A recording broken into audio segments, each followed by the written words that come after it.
BJP. നേതാവ് C കൃഷ്ണകുമാറിനെതിരായ ലൈംഗിക പീഡന പരാതിയിൽ ഉറച്ച യുവതി പുതിയ ബി.ജെ.പി. സംസ്ഥാന പ്രസിഡന്റ് അറിയാൻ വേണ്ടിയാണ് പരാതി നൽകിയത്. പരാതി കൊടുത്തതിന്റെ പേരിൽ ജീവൻ നഷ്ടപ്പെട്ടാൽ കൃഷ്ണകുമാറാണ് അതിന് കാരണമെന്നും മാധ്യമങ്ങൾക്കയച്ച കത്തിൽ യുവതി പറഞ്ഞു. പരാതിക്കാരിക്കെതിരെ കൃഷ്ണകുമാറിന്റെ ഭാര്യ മിനി കൃഷ്ണകുമാർ ഫേസ്ബുക്ക് പോസ്റ്റുമായി രംഗത്തെത്തി.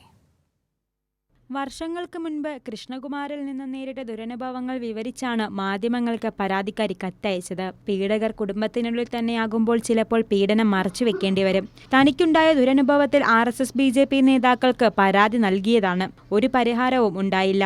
എല്ലാ കാര്യങ്ങളും അറിയുന്ന ശോഭാ സുരേന്ദ്രൻ തനിക്കായി ശബ്ദമുയർത്തണമെന്നും പരാതിക്കാരി ആവശ്യപ്പെടുന്നു. കൃഷ്ണകുമാറിന്റെ ഇരകളാക്കപ്പെട്ട മറ്റ് സ്ത്രീകളും പാലക്കാടുണ്ട്. പരാതി നൽകിയതിന്റെ പേരിൽ നാളെ തന്റെ ജീവൻ ഇല്ലാതായാൽ കൃഷ്ണകുമാറാണ് ഉത്തരവാദിയെന്നും പരാതിക്കാരി പറയുന്നു. പരാതിക്കാരിയെ ഭീഷണിപ്പെടുത്തുന്ന ഫേസ്ബുക്ക് പോസ്റ്റുമായി പാലക്കാട് നഗരസഭാ കൗൺസിലറും ശ്രീ കൃഷ്ണകുമാറിന്റെ ഭാര്യയുമായ മിനി കൃഷ്ണകുമാർ രംഗത്തെത്തി.